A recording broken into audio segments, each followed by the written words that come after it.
हर किस्म के रूहानी जिस्मानी मसाइल और वज़ाइफ के लिए पीर इकबाल कुरैशी चैनल को सब्सक्राइब करें।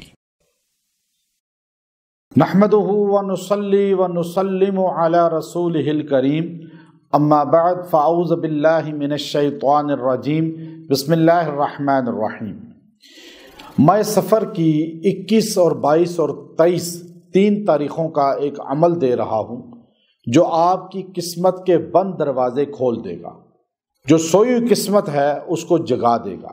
लोग रोते हैं, हमारा मुक़द्दर सो चुका है, हमारी किस्मत सो चुकी है, हमारे काम ख़राब, हमारे पास रिज़्क़ के दरवाज़े बंद, शादियाँ नहीं हो रही, कोई भी तरक्की नहीं हो रही, मुक़द्दर ही सो चुके हैं। ये याद रखें, तकदीर इंसान बनाता है अपनी मेहनत से। जो रोना रोते हैं तकदीर का, वो कभी तरक्की नहीं करते। आप पहले ज़मानों को देख लें, मुसलमानों ने अपनी तकदीर बनाई है मेहनत करके। अगर सहाबा इकराम रिज़वानुल्लाह ताला अलैहिम अजमाइन वो किस्मत ही का रोना रोते रहते, जिहाद ना करते, तबलीग ना करते, असफार ना करते, वाज नसीहत ना करते, तो ये तरक्की ना होती कि उमर बिन ख़त्ताब रज़ियल्लाहु ताला अन्हो ने 22 लाख मुरब्बा मील को फ़तह किया और उस्मान रज़ियल्लाहु अन्हो ने 44 लाख मुरब्बा मील को फ़तह किया। सैयदना मुआविया बिन अबी सुफियान रज़ियल्लाहु अन्हो ने 64 लाख मुरब्बा मील को फ़तह किया। तो ये सहाबा इकराम ने अफ्रीका के जंगलों तक और काशगर तक और फिर रशिया तक इस्लाम को पहुँचाया, उंदलस तक पहुँचाया। तो इसमें करदार है तकदीर का कि खुद हिम्मत की, खुद उठे।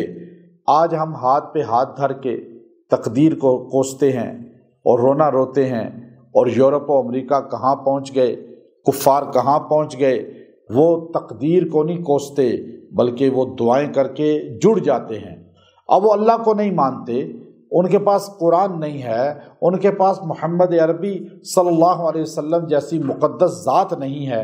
हमारे पास तो हमारे नबी की ज़ात है, अल्लाह हमारे साथ है, कुरान हमारे पास है, हमारे अकाबिर असलाफ़ की ज़िंदगी हमारे पास है, और हम घरों में आंसू बहाते फिरते हैं तकदीर के।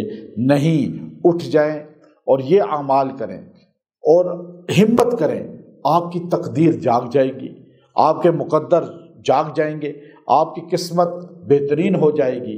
तो याद रखें, आप आमाल के साथ अमल भी करें, आमाल के साथ, वज़ाइफ के साथ प्रैक्टिकली भी कोशिश करें।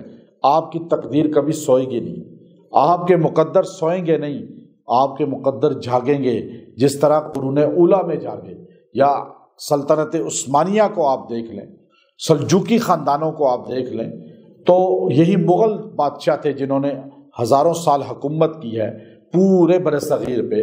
तो वजह क्या है कि तकदीर का रोना रोने के बजाय आप अपने मुक़द्दर को जगाने के लिए कुरानी आमाल का सहारा लें। और कुरानी आमाल में जो बेहतरीन आमाल हैं वो आप इन तीन तरीक़ों में कर लें। आप यकसुई के साथ, बहुत तवज्जो के साथ, यानी अल्लाह की ज़ात के साथ अपना ताल्लुक़ मजबूत करके आपने ये आयात जो कुरान पाक के अंदर और कुरान पाक की जो सूरह तकवीर है उसके अंदर अल्लाह ने आखिर में बयान किए हैं, वो हैं फ़अय्न तज़हबून इन हुवा इल्ला ज़िक्रुल लिल आलमीन, फ़अय्न तज़हबून इन हुवा इल्ला ज़िक्रुल लिल आलमीन। ये दोनों आयतें जोड़ के आपने 70 बार पढ़नी है और आपने दुआ करनी है।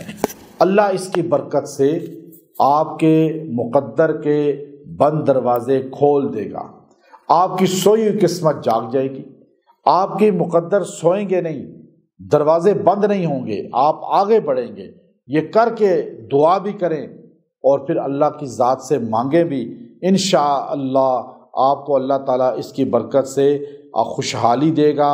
शादियों में जो बंदिश है, या रिज़्क़ में, तिजारत में जो आप समझते हैं कि बस फतूहात ख़त्म हो चुकी हैं और दरवाज़े बंद हो चुके हैं, मुक़द्दर किस्मत सो चुकी है, अल्लाह इसकी बरकत से आप पर उसके दरवाज़े खोल देगा और आप इंशाअल्लाह अज़ीज़ तरक्की करेंगे اور ہر چیز میں اللہ سہولت پیدا فرمائے گا۔